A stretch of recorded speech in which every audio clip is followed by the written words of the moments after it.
I don't always paint on camera, but when I do, it's for This Is a Film About Something Studios. Productions. Alright, hello, my name's John Bateman. You can find me on Instagram at nerdhobbypainting, and I'm here today to paint a mini that I kind of customized a little bit. It is designed to be a White Scars veteran sergeant for Warhammer 30k, the Horus Heresy. So I took a Mark III armor model, some special pauldrons that have the White Scars logo on it and have some extra studs on them. And then I used green stuff to make a cape for him. I'm still learning how to model the green stuff to get my fingerprints off of it. Right now you can see some fingerprints on it, but hopefully by the time we are done painting that won't be super visible. And then I took his helmet, since he doesn't have a helmet on, and I put it kind of on his waist as if he's mag clamped it there. But the White Scars are kind of thematically like space Mongolians, so I like the idea that they have like horsehair tassels on their helmet. And so I used some green stuff to make a little horsehair tassel on this helmet. And then also I very carefully cut the top knot off of a different miniature that I had and glued it onto his head, so he's got a little top knot there. So I think the end result is very kind of dynamic looking pose as he's striding forward with a thunder hammer in both hands, helmet mag clamped to his waist, cape billowing behind him. But now we're gonna go ahead and paint him. So the White Scars color theme is white and red. White is actually surprisingly a very tricky color to paint because it's hard to do like shades or highlights with white. So I actually ended up priming this model black with my airbrush. Then I primed over the black with a light gray. And then I've already dry brushed the model white over the light gray. So if you look really closely, like down into the recesses, etc., it's still gonna be the gray, kind of below the line on his breastplate, still kind of that gray. It's only gonna be the white on the more raised places, but it's gonna give the illusion of shadow on white armor. And then I also went ahead and did a base coat on his face so that I could try to paint on the eyes and have that all dry ahead of time before I do the shading on the face. And I painted the base coat on the head of the hammer for the silver because we want that nice and dry when we then go ahead and paint over it with all the other layers. So the first step that we're going to start with today is using a pretty bright red to then color in the parts of the armor that I want to be red. Now because this guy is a leader model, I want the edges of his pauldrons to be gold so I can kind of pick him out from the rest of the squad. So whereas for the rest of the squad, I'm actually going to put the red on the edges of the model. For this guy, I'm actually going to paint the whole pauldron red, and I'm going to try to keep the logo white. So I'm going to actually start on the side with the studs, because the studs are going to be painted over gold later. Gold paint has really nice coverage and covers over the red, so I'm not too worried about getting up onto what will eventually be gold later with the red paint. So I'm just gonna really quick start there so that it has time to dry while we're doing other steps. I'm not really being that careful about how much paint I'm putting on my brush because I'm mostly just trying to get good, nice, full, even coverage so you can't see the brush lines itself. I'm using a paint that's already pre-thinned, so usually it goes on pretty smooth. You don't really have to do much in the way of additional thinning for it, but some of the paints we'll use today we will have to do a little thinning before we put them on the model. Alright, so here's the red for the first pauldron. Now the second pauldron are going to be a lot more careful with because I don't want to get the red up onto the cape, and I don't want to get the red onto this White Scars symbol because it's supposed to be white at the end, and it is a huge pain to try to paint over red with white to re-establish the white because the red's going to want to bleed through and it's going to come out as pink. And we don't want that. We want this nice vibrant red with then the white kind of jutting up from it as if they are not mixed because they shouldn't be. So we're just gonna very carefully block in the red. I may actually switch to a smaller brush to get in some of these details, but I'm gonna use the large brush to get the majority of the pauldron because it'll go faster and it's gonna provide a little bit more even coverage for the red itself. Up here around the lightning bolt. One of the things that I like about the White Scars army is that it is a bit of a painting challenge for me. My first Horus Heresy army, because of course I can't just have one, is the Emperor's Children, whose color scheme is basically purple and gold, whereas the White Scars are red and white and gold, and I think that that is an additional challenge to paint, but also gives some fun opportunities for freehanding, etc. And I thought that would be a fun challenge. I like their lore. I just listened to the book Scars by Chris Raitt. We have not been endorsed by Audible. This is not an ad, but there's a lot of Warhammer books online that you can listen to on Audible or elsewhere. And then kind of as you're painting the army, you can kind of listen to the lore behind that army. So I really liked the lore behind this army is when the Civil War in the Imperium breaks out, that no one's really quite sure which side the White Scars are going to land on. Ultimately, they stay loyal, but that was very much an open question. Alright, so now that we've done the pauldrons in the red, I also want to do some red for the edges of the pieces of armor. This Mark III armor has these nice bits of trim, which, as any Warhammer player will tell you, trim is the bane of your existence, because it takes forever to paint. So we're going to do our best to paint the trim without getting onto the white armor underneath, but it might take a little bit, so we'll see how long this trim takes.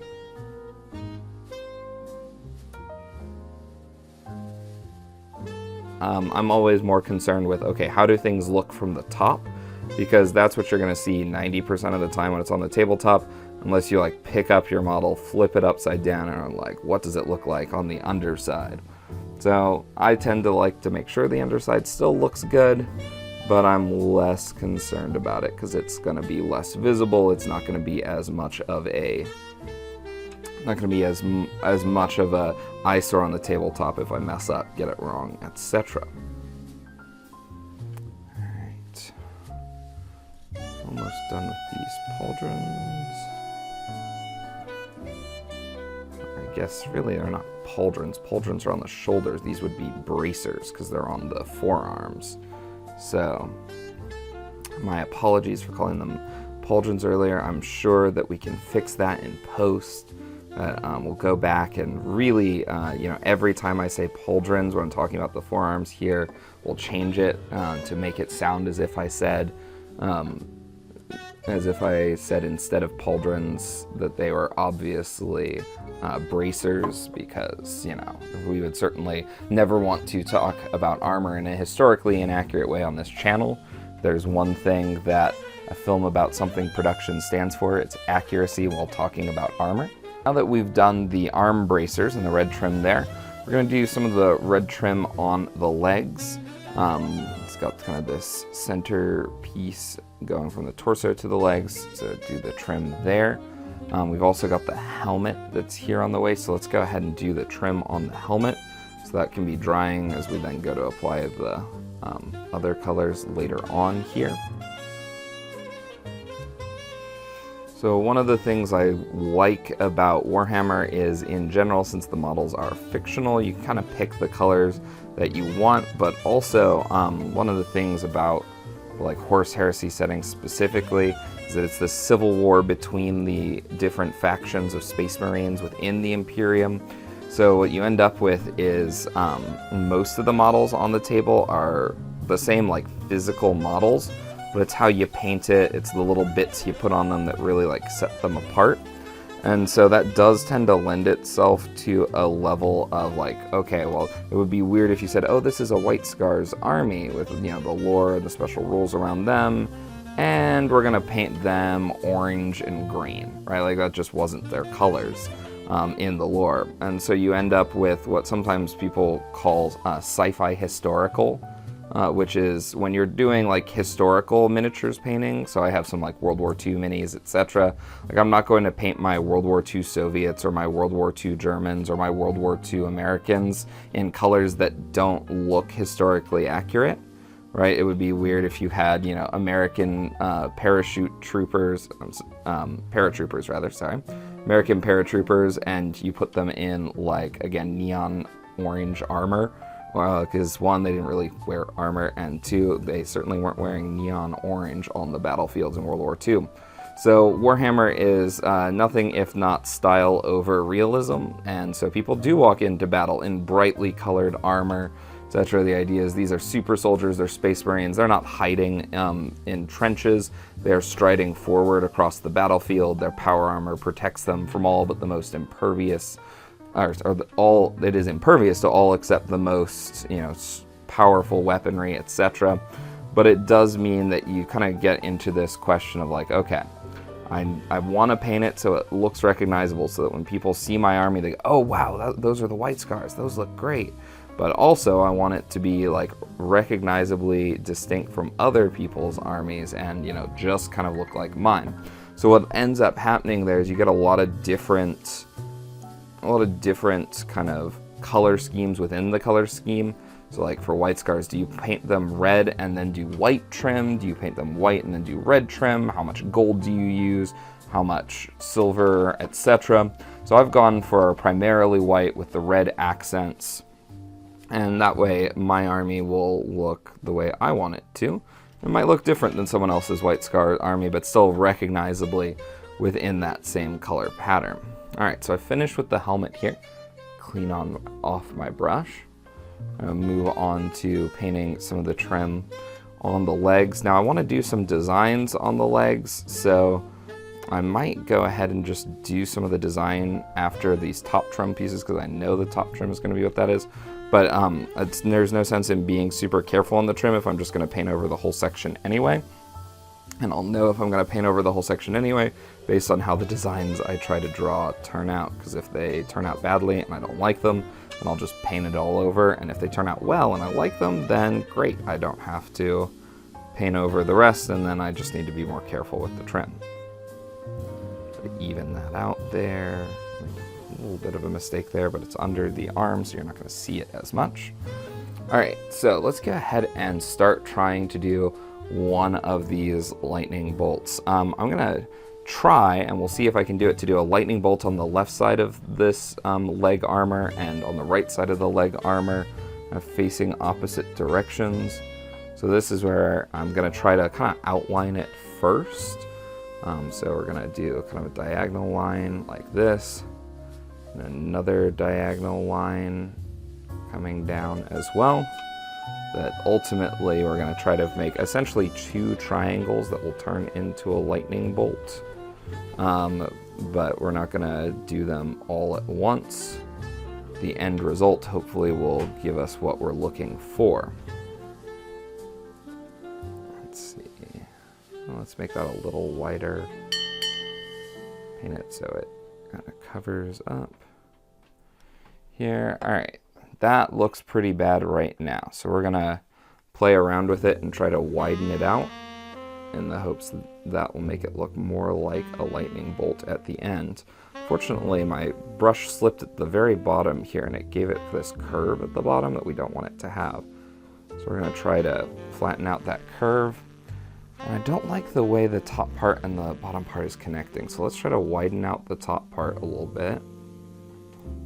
See if that looks at all better. It does look better, but now the edge looks all rough, so I'm going to come in and try to clean up the ledge. And then bring down the point a little farther here. I gave myself a little bit more room to work with on the edge of the armor, so that if this very thing happened and I didn't like how it looked originally, I had a little bit more space to play with.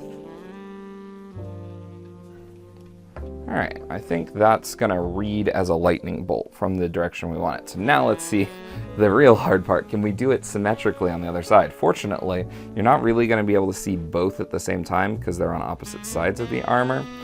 So it's gonna give a cool symmetrical effect, but also if we mess up, that's okay. So we're gonna try to do diagonal line here and diagonal line here, and then see if we can connect those together.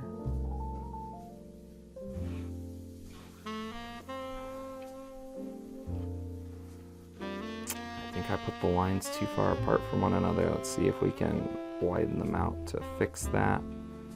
and if it'll still look good at the end.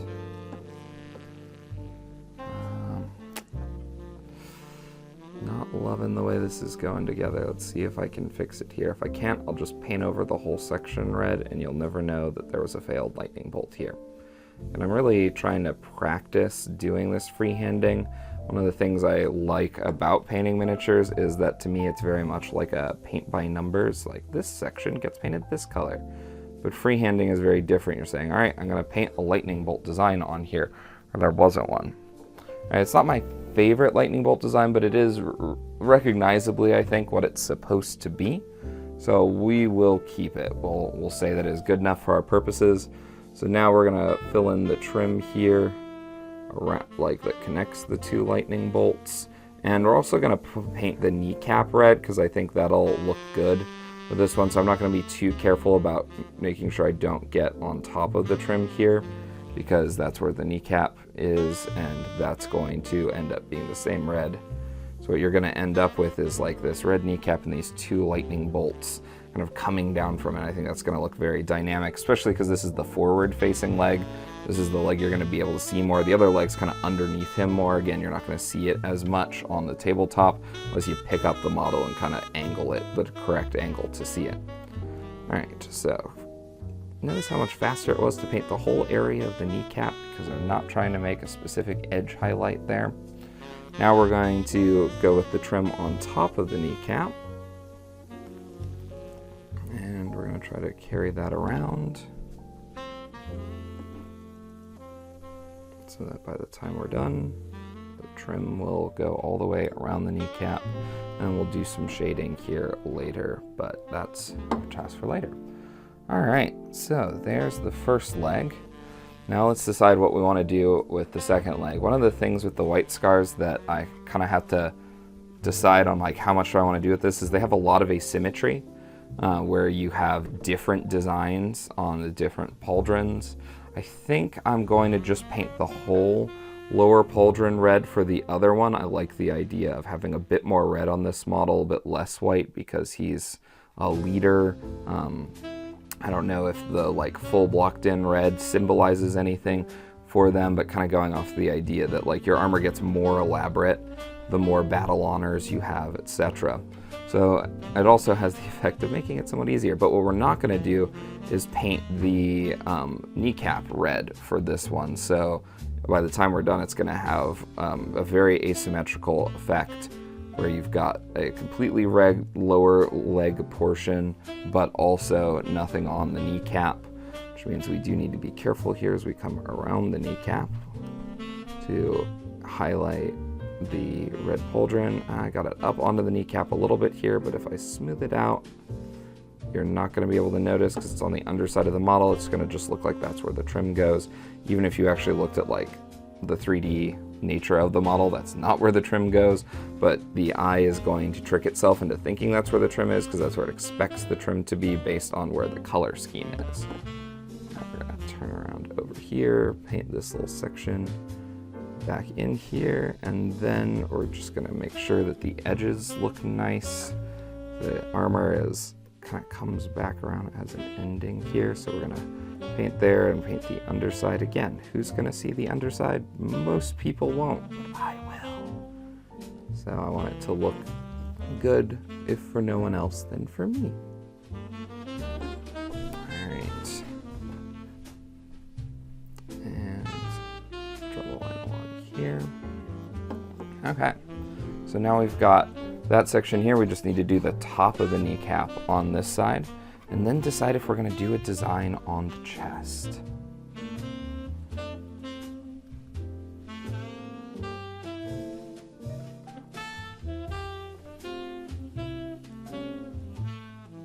Sorry, now I'm flipping the model around a lot here, try to keep it as stable as possible, but when it's in such a dynamic pose like this, trying to get the best angle so that your brush is least likely to catch anything you don't want it to catch. I did catch a bit of that kneecap. Let's see if we can save it really quick while the red paint is still wet. I'm gonna fill my brush with water and try to run it along there so it waters down the red paint, and then I'm gonna dry off my brush and run it along there, and whew, Caught it just in time when we saved it, and there's no more red line on the kneecap. Had that dried on, it would have been much harder to fix at that point. All right, now let's see if we can do something cool with the chest. Now the question is, do I do another lightning bolt or do I do a different design? I like the idea. Again, this guy is a leader. I feel like he should have a lightning bolt on his chest. So we're gonna try to do that right in the middle. I got a little too much paint on my brush there. Let's try doing the lower side of this so we have the correct angle. And we'll see if we can do a triple layered lightning bolt here. This might, I've not actually tried this before. This might not work out the way I want it to. I keep bumping my brush across the hammer, and then it moves it to the right when I don't want it to move. Let's see if I can get it at this angle. All right, so now we've got our 3 lines. Let's try to even them out into triangles. Come back and we'll fix that later.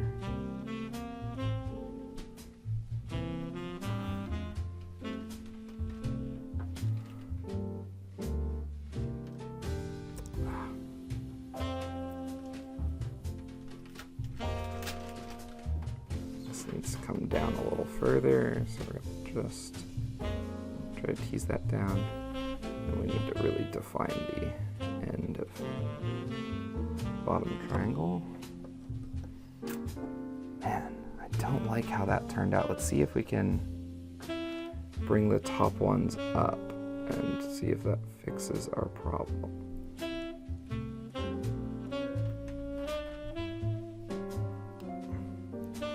Like that better, but I don't like that I didn't get a sharp corner over here. So let's see if we can try to make that sharper corner and then draw the top out more.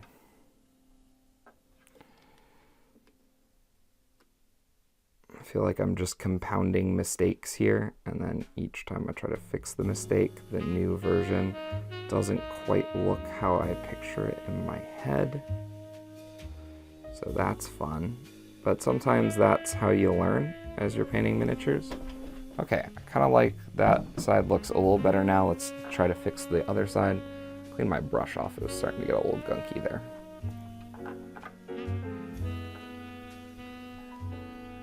Alright, let's see if we can make a better point on the end here.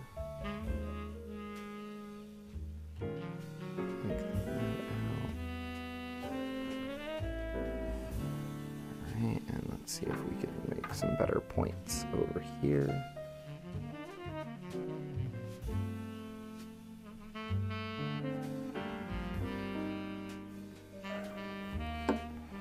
All right, I think that is gonna read plausibly as a lightning bolt from the tabletop. I'm not 100% pleased with that. It doesn't look as sharp as the like raised lightning bolt design I have here, but sometimes you just have to say to yourself like, nope, this is the best I can do right now, and if I keep trying to fix it, I'm just gonna make it look worse.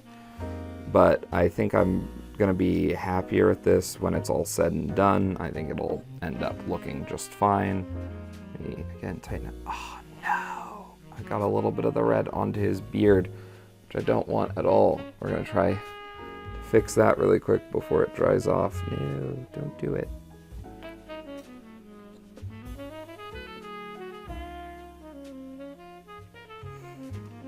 Man, I'm now just spreading the red around on the beard. I wasn't quite able to save it in time. Oh, maybe.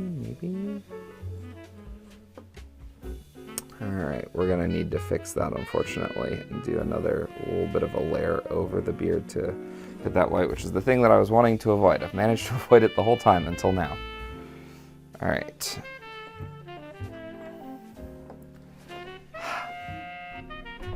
You know, I'm just really not happy with how that lightning bolt turned out. I'm gonna turn it into a giant triangle on the chest plate, and it's gonna give a much more even effect, and it's effectively just me admitting defeat here, that I did not get the effect that I wanted, but it's okay because no one looking at the model will know, except for now the internet, because I told you. So there you go. Sometimes you design things and you try it out, you experiment, and it doesn't work out the way you want. And that's okay. Part of painting is trying it out, figuring out what works for you, testing new techniques. My goal is to get to the point where I've painted so many lightning bolts that I have like the exact angle down, but I keep getting the angle just like slightly wrong, and then it doesn't look the way I want it to. And that's what happened here, even though I painted some lightning bolts I'm pretty happy with. I think I got too ambitious trying to do the like 3-layered lightning bolt instead of the 2-layered lightning bolt. And so, unfortunately, we're just gonna admit defeat here. Try to finish this up with and turn it more into that triangle. It's still gonna look on his chest here like he is got a very bold design. That triangle doesn't look very even right now, but my paint's starting to dry out and get a little gunky, so I need to get some fresh paint here. I'll make it a lot easier. That may have been why the lightning bolt didn't turn out so well. I didn't notice that the paint was starting to dry out on the palette. It does that. You can use a wet palette if you want, which extends the life of the paint on the palette, makes it dry slower. I didn't do that today, so that may have been part of it as well. Alright, it's going to be a more even triangle edge here. And unfortunately, it's got this little dog leg in it on this side that makes it less even. Let's see if we can fix that. Don't like the way that it comes down unevenly here at the bottom because it wasn't designed to be a triangle originally. So let's see if we can bring it down onto the very bottom of the chest piece to fix it there. All right. I want it to come a little further over on this side so it matches the other side. Part of it, I'm like trying to make them look as symmetrical as possible. And it's on a curved surface, which makes things a little more difficult for painting triangles. But I like that. I think that looks good. I think that gives the type of angle that we're looking for, even if it's not exactly what I had planned before. So we're going to carry the red over up here so everything's nice and even up top. Because again, you're going to see up top more. You know, I still want it to come over a little further. Sorry, I know I'm being indecisive here, but this wasn't the plan I had for the Mini. And so as I'm trying to adjust to fix my mistakes and end up with something that I'm happy with, it just takes a little bit more playing around to figure that out. I ended up getting, unfortunately, a raised ridge of paint here from when it was gunkier. I'm going to try to push that down so it'll flatten out more. All right. Now I like that. That looks pretty good. All right, fortunately, we saved the easiest red painting step for last, and we're just going to paint the top of the backpack red, and then we'll fill in the other colors later. But that will finally finish our red painting step, which is by far the most tedious step here, but it's also the step that can mess up your other paint scheme the most, because if you get the red on top of something, it's then really hard to deal with. So I wanted to do that first, knock it out of the way, try to get a result that I'm happy with, and then go from there.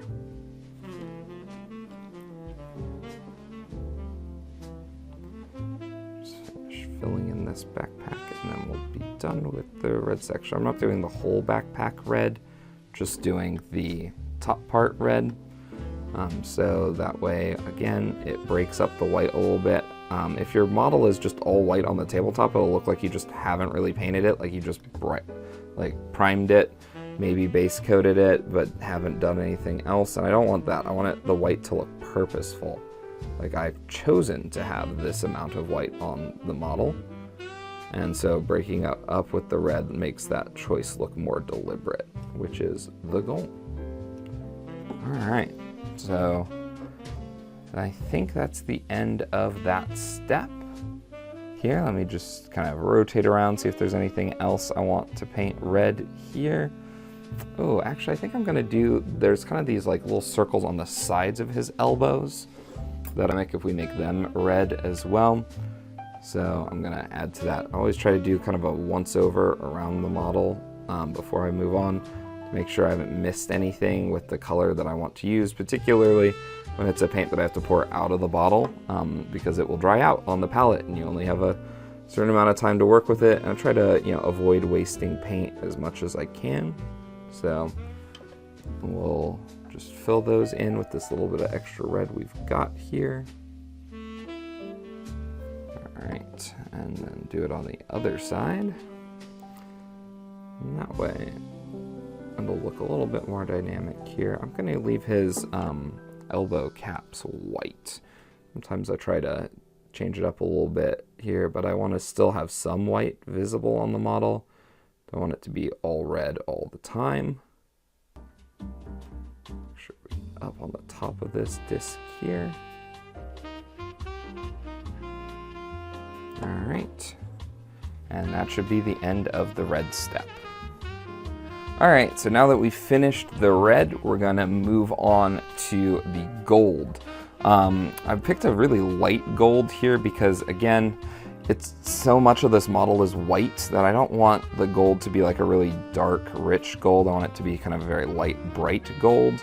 So we're gonna make the pauldron trim gold here to really set him apart, to show, hey, this guy is a leader. Kind of also going for the idea that, well, this guy is designed to be the sergeant of my veteran squad. If I want to use him as like a separate leader mini, and Horus Heresy, those are called centurions or praetors, that he would be kind of believable in that role, and it doesn't just look like I picked up a random squad sergeant and gave him a promotion, but he looks like someone who could step into that kind of role. So I deliberately designed him with some of the extra flair, like the cape, etc., to make that a little bit more plausible. So we're just gonna start by painting over the edges of the pauldrons here. This is why, by the way, I started with the red pauldrons, so that way by now they're dry enough that I can paint over the parts where the red overlaps the gold. And as you can see, the gold is providing nice coverage over the red there. So I wasn't too worried about the overlap on the pauldrons the way that I was worried about the overlap on what's going to be the white armor, because the white armor is very difficult to cover up red with. I feel like I'm a broken record on that, but it truly is. It's the most difficult part of painting white scars, is that red and white. Red can really ruin your white color scheme real quick if you're not careful. All right, I like the way the gold's coming out here. I think it's gonna make him look quite distinguished. We're also gonna paint the little vents here on the backpack to be gold. So since I'm getting down into the edge of the pauldron here, I wanna keep it off of the cape, but I also wanna get it onto the vent. So we're getting everything kind of colored in as we go around. Sometimes I find that, like, if I just switch over to the other pauldron, I'll then forget to come back and paint the vent on this side. So I try to like work my way around with the gold in a way that I think makes sense and is systematic, so I don't forget some of the pieces that I want to paint gold. I like the way this gold, again, is visually separate from the white and from the red, but it also doesn't look like we're adding necessarily a third color. Or at least like a third matte color. It looks like he's got a metallic, you know, on the edge of his armor, kind of a filigree, etc. I like that effect. I want to keep that effect as we go through. So let's go ahead and move over to the other vent here. And sorry, I know I'm flipping the model around a lot, but we're trying to get down into all these little crevices here. Make sure that we get some gold coverage. We'll eventually go in with a wash here to kind of give the gold some definition, so it's not quite so flat on the model, but you gotta paint everything its base color first before you can start doing that additional detail work, etc. All right, so missed a little bit on the underside here. All right, so that is that pauldron. Let me clean off my brush. Sometimes get too over eager and want to like get the next bit of paint, and I forget to actually go clean off my brush, and that's a rookie mistake. You don't want to do that. Got this vent down here at the bottom of the backpack. Let's go ahead and paint this. The one on the other side should be covered up by the cape the way I modeled it, but we'll go back and check to see if any of that is visible while we're thinking about this. Maybe I'm not moving as systematically as I was just saying my plan was to, but I'm trying to make sure I don't miss anything with my coverage. Technically, if I angle the model just right here, I can see the bottom vent on the left side, but it's covered up by the cape and by an ammo pouch, and I almost certainly would get gold paint on those things with my brush if I tried to paint that, and you're probably not going to see it anyway, so I'm just going to leave that white. And because the rest of the base color of the armor is white, even if you catch a glimpse there, it's just going to look like, oh, it's the same color of armor as the rest of the suit. So sometimes it's better to not push your luck and not try to paint the smallest details if you're like, no one's going to see this detail, and it has a high likelihood of messing up the details that people are going to see. All right, so the backpack's done there. Clean off my brush again. And we'll do the other pauldron. So again, just going along the edge here. Oh, this one is an interesting design on the edge. It's got like a curve as it comes around. So we're gonna try to follow that curve here. And then keep the red in the red zone and the gold in the gold zone here. And yeah, I think this is one of the extra bits that didn't come in the box that the rest of this model came in. It came in a different box of like pieces to make a command squad stand out, and I think this pauldron does a nice job of making him look a little fancier, etc. It's got, again, this like kind of curve on the edge of the pauldron. Makes it look like it's more kind of overwrought, like it's been specially designed for him. And that's kind of the idea that we're going with. This isn't just your like run-of-the-mill White Scar. This guy is a leader. He's had his armor customized. He's someone that other people in the Legion would look to for leadership. And so we want the armor to convey that idea. Make sure we get a nice clean line here. Clean off our brush again. One thing I've noticed working with metallic paints is they tend to start kind of getting gunky on your brush faster. So I have to clean my brush more often to make sure that I'm getting the nice smooth result I want, and I'm not getting little clumps on the end of the brush. Just as you experiment with different paints, you get to know them a little better, kind of know how far you can push them, when you need to clean your brush, when they're gonna start drying out, that kind of thing. All right, so we're gonna try to use a smaller brush here to get on the underside. Actually, we'll use the bigger brush for this section. But then as we get closer to the face, we don't want to accidentally brush up the gold on the edge of the face. So we're going to switch to a smaller brush there to do some of the final gold details for the pauldrons. Those will be sections that aren't going to be super noticeable day in, day out, but they are somewhat visible depending on the angle you hold the model at, so we are going to try to fix them.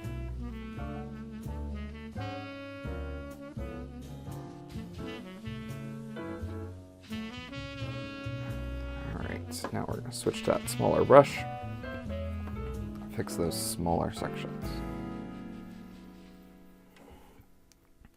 I feel like even already just doing the two colors of the red and the gold, he's already starting to come together as a very like recognizably painted model with white armor rather than a unpainted model that has just been primed white, which is the goal. We want the white to look purposeful, and because white is kind of a base color that you paint other things on top of typically, the way we make the white look purposeful is by surrounding it by other colors, so the lack of those colors in those spaces tell you, oh, this is supposed to be painted white. This isn't just a accident or they forgot to paint that part. But that only works if you do in fact paint those other sections so that the white is recognizably purposeful rather than just kind of a, oh, well, I guess they missed that part. That's why I'm running down the edge of the inside of these pauldrons here. If you really want to be fancy, you could keep the pauldrons off the model and paint them separately, and then it's a lot easier to paint these inside sections of the pauldron that are visible but are hard to get to with a paintbrush. I didn't do that here because these bigger pauldrons that have these wider trim on them, which look great when you end up painting them. They also really conflict with the backpack when you're trying to glue them on if you put the arms too far back when you're gluing everything together. All right, let me double check the pauldrons there. That looks good. So now we want to paint the face grill for the helmet on his waist. This same gold, the idea is if he was wearing the helmet, it would have this gold very prominent. He's not wearing the helmet, it's down on his elbows, but we're gonna still paint it like we would as if he was wearing it. So that's one of the fun details here. I didn't have to put the helmet on here, he's an unhelmeted guy, but I like the idea that he didn't toss away his helmet. He very purposely put it to the side. I know that doesn't make a lot of sense, you know, the joke in movies that how do you know if someone's a main character? They're the ones not wearing a helmet, and so that the camera can see them more clearly and you can see the emotion on their faces. But historically, it doesn't make a lot of sense. You would keep your helmet on, especially if you were a very important person, because you don't want to catch a stray arrow or, you know, later a stray bullet and that be, you know, at the end of that leader, etc. But Warhammer functions a lot off of rule of cool, and the White Scars specifically, again, kind of their lore as kind of like space Mongolians. They're from a planet with lots of wide open plains, lots of mounted horse combat, etc. So even as they've become these super soldiers, space marines, and they're using this technology, they're kind of infamous for wanting to like see their opponent face to face with their helmet off so their opponent can like see them laughing as they fight. Sometimes they're called the Joyful Killers, which is just a cool nickname there, because the idea is that the White Scars love that like face-to-face, love that kind of more ancient approach, even though that's not actually historically how it worked, but it makes them seem very cool and not like they're just, you know, a faceless army, but that they are individual, peerless warriors. All right, so now that we've done that, we're going to paint parts of the haft of the hammer gold. I painted the head of the hammer silver before the video started. The reason for that is that later I'm going to do a layer on top of the silver. I wanted to make sure that it was fully dry before I started. But we are going to paint these other sections gold to contrast with the silver. And eventually we'll use a different color of red for the kind of the handle part of the hammer. But that is a later step. Probably the next step we'll do after this current. Oh no, I got the gold onto the hand here. Let's see if we can salvage it really quick. Should be able to. It looks like it came off pretty decently. So again, I'm just loading my brush with water to get the paint off, and then bringing my brush back across it as dryly as possible to pick up that water that had kind of caused the paint to solve. And we saved it. We didn't get the thumb the way we wanted to. I actually mistook this white section of the haft for the thumb. They kind of look similar without paint on them. But fortunately, I have fixed my error.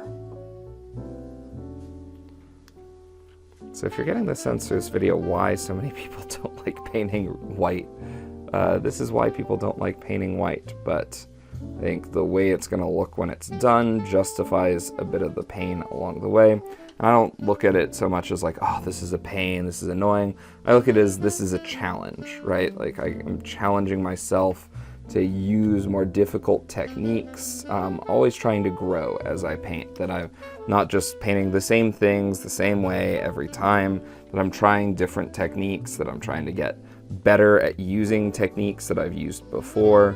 And hopefully that means that by the time I paint a whole army of these guys, this will be like, aha, yes, this is how this works. One of the main things I'm wanting to learn from this army is brush control, right? That if you really need to make sure you're not hitting that white section with the red paint, right? That you're being very precise with your brush movements. Some of the other armies I've painted, you can kind of be a little sloppy with your brush, particularly if you're using a lot of contrast paint. If you watch the previous painting video I did on this channel, we painted Kritza the Rat Prince using a contrast paint. I think he turned out really well, but that was also a very forgiving model with contrast paints, because the contrast paints are just going to kind of cover up any imperfection, and it's pretty easy to fix any mistakes you make. This is a model that does not allow you to cover up your mistakes easily, and so it kind of pushes me to be as precise as possible, to make as few mistakes as possible. And when I do make mistakes, to then ask myself, okay, how do I fix this? I can't just paint over it. It's going to be hard to do that. So how do I fix it well, like I did with the red triangle for the pauldron, or not pauldron, the chest armor. All right, I think that's all of the red and all of the gold. Do a little spin here.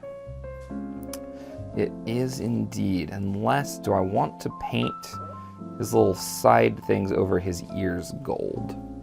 I think I do. I like the idea, because the idea is that that is what connects to the helmet. So I'm going to switch to a smaller brush here.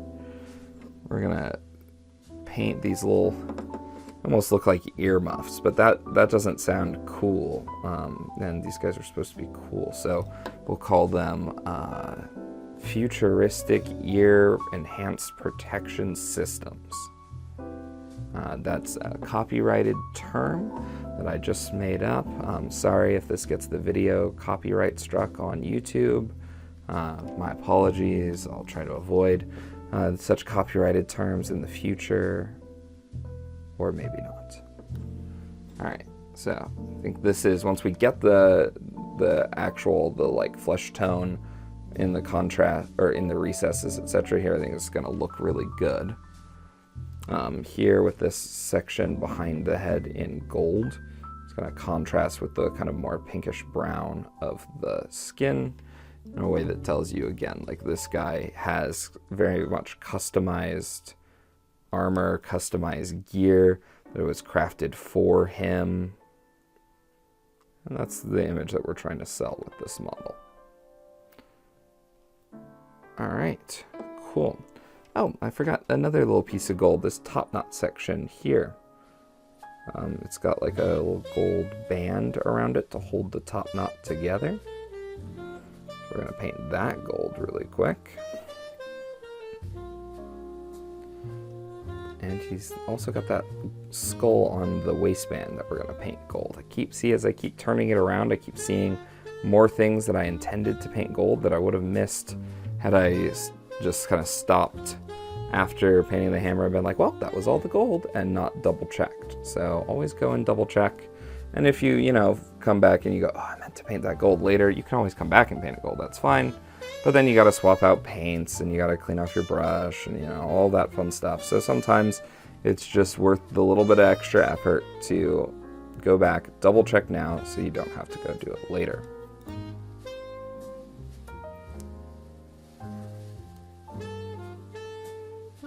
And as I've been talking about that, I noticed yet another thing I was going to paint gold. There are these like cables on top of the red section of the backpack. I try to be really careful here so I don't get this all over the red, but we're going to paint those gold, and it's going to create, like, I think a really nice effect on the backpack, so where it looks like there's stuff going on here, it's not just a solid red section. Yeah, I think that looks great. And we're going to do that again with the other one. I'm trying to be really careful here that I'm not getting this all over the place, because while I could cover up the gold with the red if I wanted to, it's just a pain to kind of come in and try to clean up these edges, so if I can do it right the first time, then I don't have to go back and clean it up later. Maybe there's a metaphor for life there. If you do things right the first time, you don't have to try to come back and fix them later. And sometimes rushing initially creates more work for you in the long run.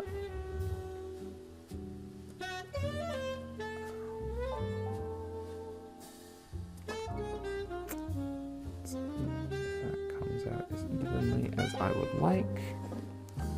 Just a little bit of extra gold there. You can see the red peeking through, and we don't want that. There we go. All right, so that should be all the gold on the miniature. All right, so now that we've got the white, red, and gold, we're gonna start moving in with some of the details here. I've got this black contrast paint that I'm just gonna, without thinning it at all, put on the like cabling here. I think, again, especially when it's a white base, black is such a stark contrast to white. I mean, they are kind of the most contrasting colors. I don't know color theory well enough. I apologize if you're an artist watching this and going, they're not the most contrasting colors. I think they look very stark in contrast to one another. There's a reason why we print with black ink on white paper as the default. So I'm gonna fill in some of these cables that way, because one, it kind of makes sense if you think of these cables as maybe like more like rubber tubing that they would be black, and two, because it really makes them stand out from the white. And they've got these like cables on the backpack here that wrap around, and I'm going to paint them that same black as well, just putting it on thick here so that it will have nice even coverage, and you'll end up with a white section of the backpack, a red section of the backpack, a black section of the backpack, and a gold section of the backpack, which I think looks really nice as it all comes out at the end.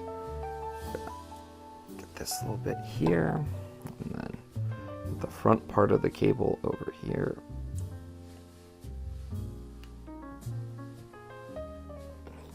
There's a little angle there I miss. I need to change the angle of the brush to get to. There we go.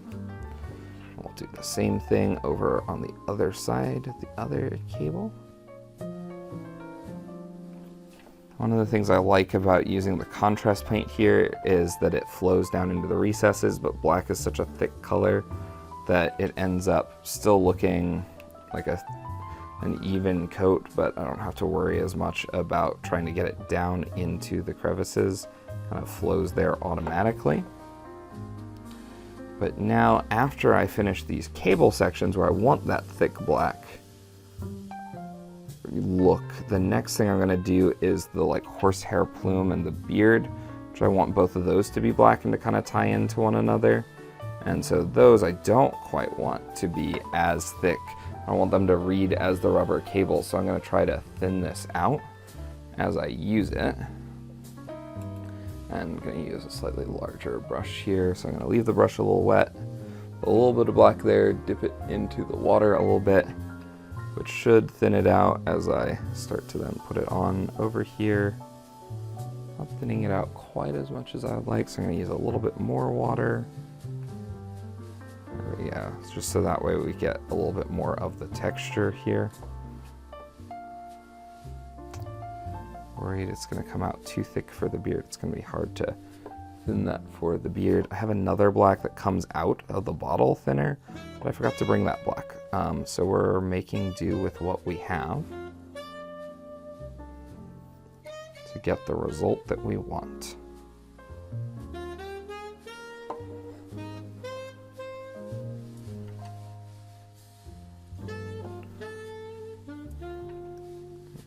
Getting all around it. Still getting the coverage that we want. Make sure we get a little bit more of that black down into the more recessed portions. And that's that nice horsehair plume off the edge of the miniature there. And then we're gonna go back to the smaller paintbrush and try to do the same thing for the beard. Now the nice thing, since this black goes on a little thicker, even though we're gonna try to thin it down a little bit, is that it should help solve the problem of that bit of red that we got on the beard earlier. Because this black contrast paint is going to be very thick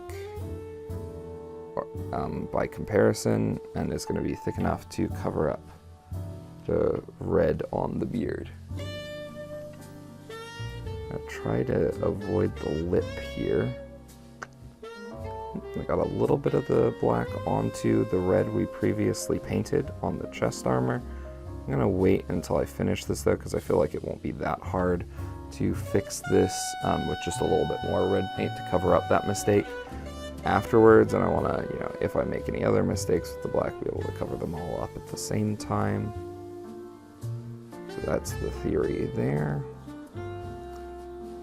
Also want to do this step now so that while I'm painting the other stuff, the beard, etc., can be drying, and then we can paint the skin afterwards, and the skin will come out the way that we want it to. Alright. Keep catching the lip here. Alright, so there's his beard. I think that looks pretty good. Oh, he's got the little top knot as well, so let's get a little bit more black paint. And then put that onto the top knot here so that it matches the beard.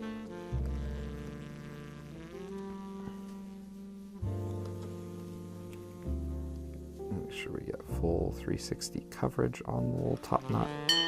And these are some of just like the fun little details where, like, because I cut the top knot off of a different model and put it onto this model, right, like very few other people are gonna have models that look exactly like this one. Technically this was a bald model. He has like the beard but no hair. I like the idea that the only hair he has is pulled up into the top knot here. But I did unfortunately really catch the top of the red here with the black from the beard. So I'm gonna see if that red paint from earlier is still wet. Nope, that is dry. We're gonna just try to save that a little bit. We're not even gonna pour paint out of the paint bottle. We're gonna just use some of the paint here that's at the top of the bottle and just run that along the edge of the chest armor here to cover up some of where I overshot with the black. So again, when you make mistakes, you can cover them up with other colors. The darker colors are typically harder to cover up with the lighter colors, but red is so bright and so thick that it covers up the black, and that black is showing through just a little bit. So let's put a little bit more red here. We'll wait for that to dry, and if you can still kind of see the black through it, then we'll hit it with another layer of red. All right, so that's the black on the model. Now let's go ahead and just paint this little gun pistol holder that he's got here on the side. This really nice like reddish brown that I like to use as I paint that, because it, I think, again, really contrasts with the rest of the model. Trust paint, so it's going to flow down into all these little recesses on the gun holster, and I think it's going to look really good at the end, because it's going to give that illusion of depth, that there's shadows, that there's darker section of the leather, lighter sections of the leather where it's been used, distressed, etc. But again, we're being very careful to keep it off of the white, because this will also really stain your white paint, and I feel like a broken record, but it will be a pain to clean up off of it. So we're being very careful here. Get up on the top of it here. And there's just this little bit on the inside that we're gonna push the brush down in to get painted while trying not to get onto the leg armor. There we go, that looks pretty good. So that was a really fast step to paint, but I think it really pops from there. Now on the back, underneath the cape, which is why we're doing this layer first, he's got like an ammo container, and we're gonna paint that with the same Gorgrunta fur. It says fur, but I think it makes her a really nice like reddish brown leather look. So sometimes that's another tip. Don't be afraid to use a paint that sounds like in the name it's for something specific, like Gorgrunta fur. It's supposed to be for like fur, etc. But I think it looks great as a leather. Whereas I actually have another paint that specifically has leather in the title, and it looks good as a leather, but it doesn't have quite the same warm tone, and I want that warm tone here because the white is so stark, and I think the warm tone really contrasts with it. So now I'm getting up under the cape here to paint this little ammo container.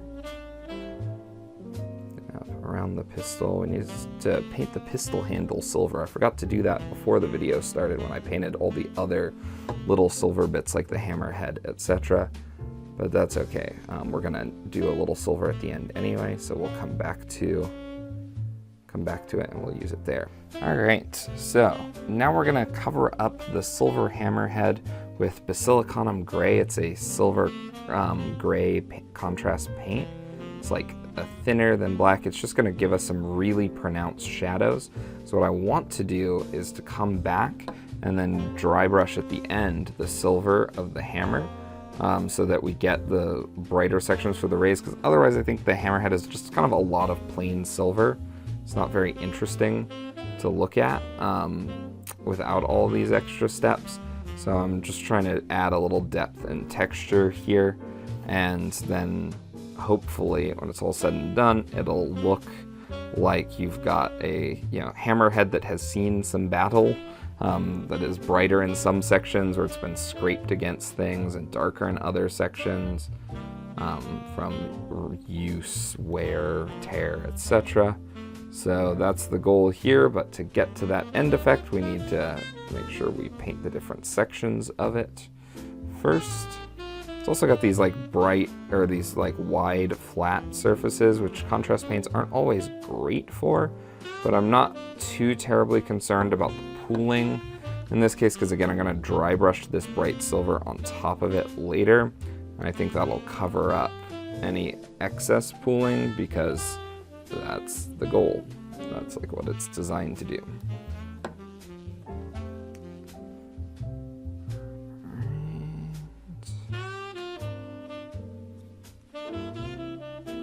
Alright, so that's the hammerhead.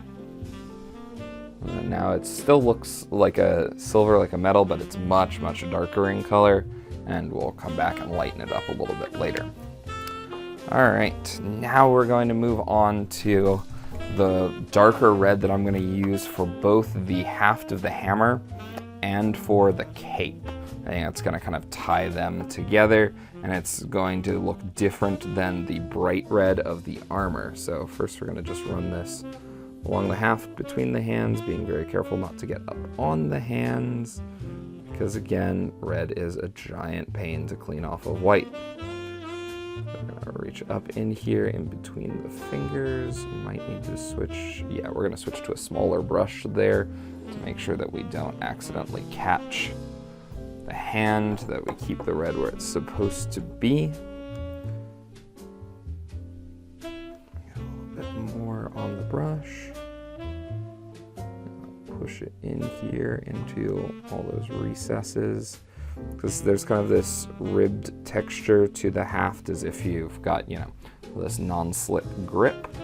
And so getting that contrast paint to flow down into those recesses is going to then add a darker effect to it, so that way when you look at it, when it's all said and done, it looks like there's the raised and lowered sections of the hammer haft, which is what we want.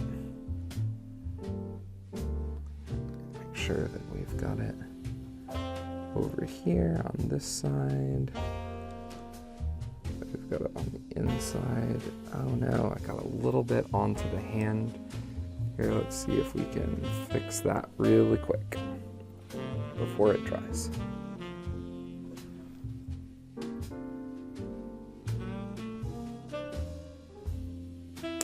Might be too late already. Red stains white really quickly, but I think we're going to be able to fix it enough that it's not going to be particularly noticeable. Yeah, that's going to look just fine from most angles, and we might just use a little bit of white to cover that up later if necessary. All right, there's also the underside of the hand on this side. We're going to try to catch that with the red here, so that way is the way it should be. All right.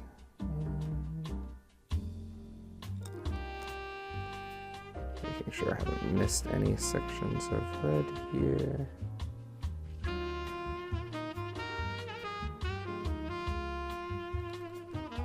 Just a little bit on the inside here where it's holding it. All right.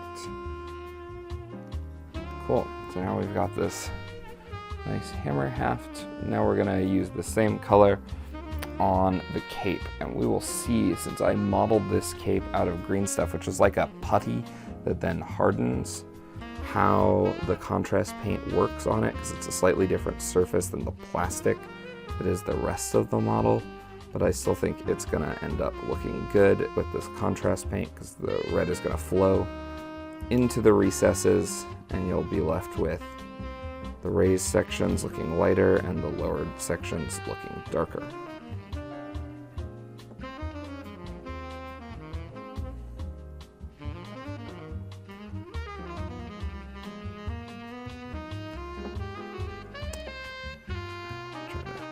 one thing with contrast paints, if a section dries before you then paint the section next to it, it creates a weird streak line, so I'm trying to like move across the cape while it's still wet to connect the sections so that they dry together the way that we want them to.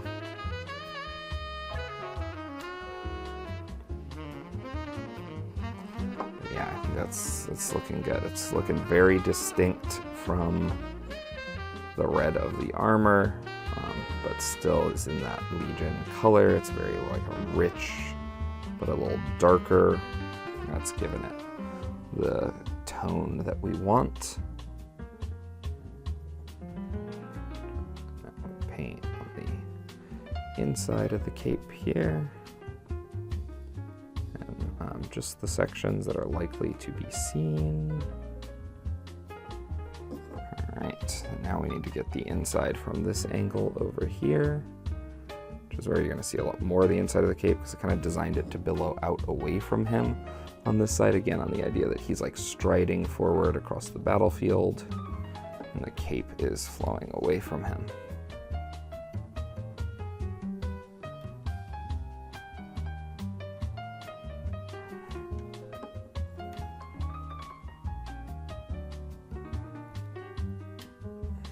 Careful not to catch the leg, but trying to get the part of the cape that's near the leg. And just going to get back up in here a little bit. Oh, there's a fold in the cape here. I almost missed. It was the angle I was holding the mini at. So again, always good to rotate your mini so you see multiple different angles and you make sure that you paint all the angles that can be seen. Alright, so at this point, the model is pretty close to being done except for the skin, but I want to make sure that the beard is fully dry before I come in and try to do the skin next to it, so I'm going to do some of the other little bits of detail. So I have this like really light blue here that I'm literally only just going to use on the eye lenses of the helmet here. Kind of pulling them in there. Since it's white underneath, it's going to kind of look like the eye lenses are glowing blue slightly, which is the look that we're going for. But it's not going to appear anywhere else on the model. Sometimes it's nice to have little details that are like only in one section of the model. But that one was a really quick step to do. What we're going to start doing now is do some shading. We've got this red wash paint, which is like even thinner than a contrast paint. It's just going to go down into the recesses. So like here where we have a raised red trim and then the red kneecap, we put that in there. It's going to make a nice strong red shadow in here that's going to really look good. Going to do that on top of the kneecap as well. And then the kneecap has some little like studs on it, so I'm going to try to put just a little bit of this wash on those studs so that they stand out from the miniature. I think that looks good on that red part. And we're just going to kind of look around and see if there are other red parts of the model where we could use that additional contrast of the wash. I know it's confusing, I'm using the word contrast and wash and all that, but contrast paints were basically designed to be thicker washes to have other utilities. So we're just going through here. Oh yeah, we're going to use it all along here to create some definition on the bottom of this red section. Since I made this section all red, it's going to come out looking a little flat unless we use this wash too. I don't like how dark that stayed at the top. We want it to flow darker down towards the bottom, right? Because again, we're simulating shadow with this. This is not just a flat painted red surface, that this is reacting to the shadows that would be there if he was walking along and this was the lowered section of the leg. Put that under the trim here as well.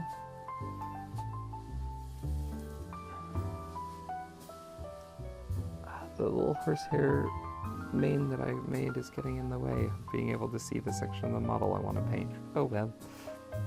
Did that blind, but it turned out okay. Alright.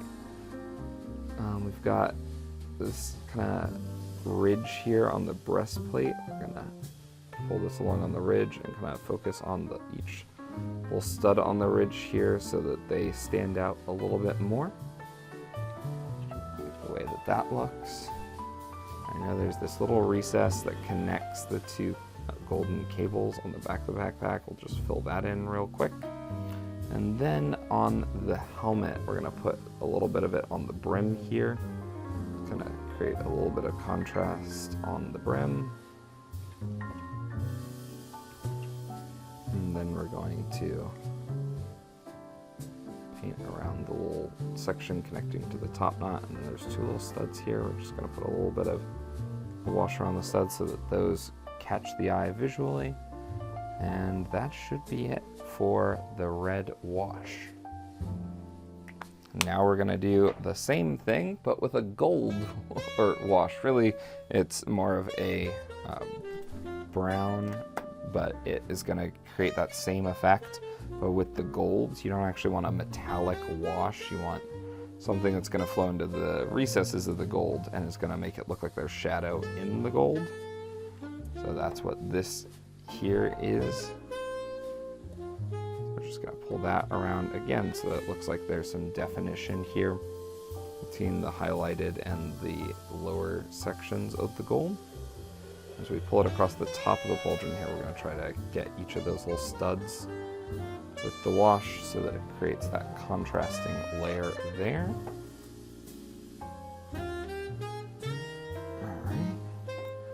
On the other pauldron real quick as well. The wash stage is a lot faster because you're just kind of running the wash along where you've already painted the gold and letting it settle into the recesses. Unfortunately, it's so watery that if you get it somewhere you don't want it to, you just run your brush back over there and it'll usually just pick up the wash. But we're using this to just get a little bit more definition in some of those raised and lowered parts of the model. Run it along the top line here, get it around each of those little studs to really make those pop. Make sure that the front and the back connect here.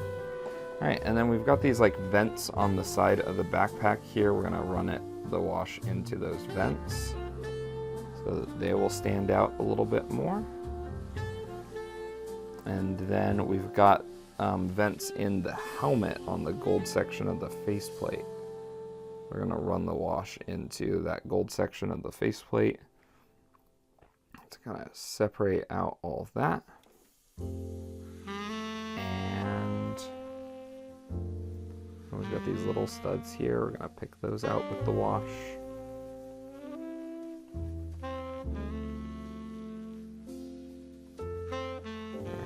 And then we've got the golden haft to the hammer. We're gonna run the wash around along the lower sections of that into like this ring around the base, because again, it's gonna give it just that little bit of extra definition that we want. It's got these nice little like studs and vents built in up here. I don't know how exactly a thunder hammer is supposed to work. That's what this weapon is, a thunder hammer. Of like, is it electrified in some way? That's why it's called a thunder hammer.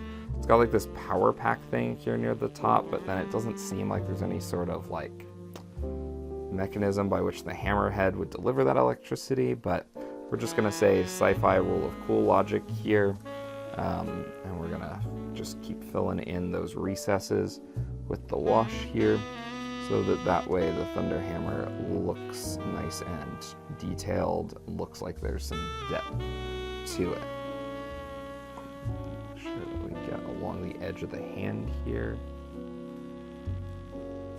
and along the edge there. I want it to be just a little darker in this recess here, so we're gonna run a little bit of wash through that recess to get the effect we desire. And do the same thing on the reverse side. Get just a little thicker in here. Go back over that stud that we missed. And now we've got a much more dynamic looking model with just a little bit of extra step in the washes. We're gonna go now to try a little bit of this silver wash, or it's technically a black wash that goes well over silver, just for some of these little silver details on the backpack that I painted before we started the video. since I had some extra silver paint from having done the hammerhead. We just want that to pick up some shadow as well. And then there's this silver cabling over here. I'm not being particularly careful with this because I just want it to run into the recesses and it'll look good like that. We missed the little top knot ring when we were doing the gold wash, so we're going to go back. I'm going to do that top knot ring real quick.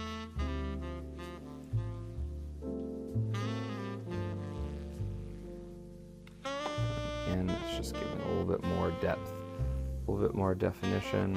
And then since he also has the gold over the ears here, we're going to use the wash over that. We might have to come back and redo this if we make any mistakes while we're doing the face. I'm leaving the face till the end just to make sure that everything is completely dry, because it is a pain to come back and fix if you have some of your paints run together a little bit on the face. So that's why we've been holding off on doing that. Alright, there we go. Alright, we are ready to try to attempt to do the face. I've painted a little black dot on each of the eyes and then painted kind of this under layer for the face to give it a little more warmth below the contrast paint. So my goal is not to run this face paint color all over the face. I'm going to try to miss the eyes so that the little black dots for the eyes remain visible, but that I get everything else so it creates a believable flesh tone across the head. What makes this difficult is because he's bald, he's got this big flat, curved area on the top of his head that we're going to try to get consistent coverage across. Really don't want to see like brush lines here because it's supposed to be skin. You know what skin looks like, and so your brain automatically is like, that's weird, there shouldn't be a brush line here in the skin. So we're going to that, miss the eye here, get up onto the brow ridge, and then we've got the little lip right here, and there we go. There's the face. I think he looks pretty good, and we are almost done with this miniature. The only thing we have left to do is the base, and we're going to do a little bit of dry brush on the hammerhead here. So I'm going to go ahead and do the base. I used a white texture paint on the base. It's supposed to be snow, but because he's got white armor, I don't want white snow on the base. So I actually have this brownish paint here that I'm just going to very liberally pass over the snow. Let me get that brush wet again so it works better. Very liberally pass over the snow here, and it's going to create kind of a sandy, brown, grainy texture. So it doesn't quite look like he's, like at the beach or anything, but it looks like he's not necessarily walking through mud. He's walking through some sort of more kind of slightly more arid terrain. And then we're going to let some of the pools of darker brown dry that way, so that way it kind of looks like this terrain has a lot of texture to it, that there are shadows in the landscape, etc. And it's going to really make the base stand out from the rest of it. Now, normally the last step is you put a rim around the base, you paint it in black, but I actually forgot my black paint for that today. It's a different paint than the black paint that I used on the model. I just forgot to grab the two different types of black, so I will finish that up later, but it's still gonna be like 95% of the way there, even without the base 100% done. All right, so that is just about everything. The only thing we're gonna do now is try to add a little bit more definition to the head of the Thunderhammer here by doing a dry brush. Thanks to Sam, I'm made of tin. His video made this occur. I'll be heartless filming his videos. All right, so we are going to do what's called dry brushing here on the hammerhead to really kind of make the silver shine, but make it look very kind of battle worn and burnished. So I've got a dry brush here, which is a little thicker. I'm We're gonna put some of the silver on the tip of it, and then we're gonna try to wipe off most of it. We're getting it around on the ridge, because what you don't want is full coverage. Now I've made here a dry brush palette where I just took little extra bits and glued them on. So I'm gonna try on this gun here and see how much it covers. That's about how much coverage I want. So now we're gonna go along on the model, and we're just gonna lightly run it along the raised sections, and it's gonna brighten up the silver a little bit, catching the edges while leaving the recesses darker, which is the goal of this. And I think that's gonna give it just that little bit of extra pop, that little extra definition. But fortunately, you burn through paint really quick with a dry brush because you're getting most of it off the brush before you ever put it to the model. Because if you get too much of it on the model all at once, it's not gonna look like a dry brush, it's just gonna look like you use that color paint, but in an uneven way. So again, we're trying to angle the brush here so we're catching the edges, so that way it gives this nice dry brushed effect. And it gives the hammerhead a lot more texture. Missed a little bit under here, there we go. A lot more texture, really makes it look like it is been through some battles and will go through some more. And I think with that, we're gonna call this model done for now. There's some other little steps that I want to paint on him, like doing the rim around the base, etc. But he looks good. So thank you for watching, everybody. This is my White Scars veteran sergeant with his Thunderhammer.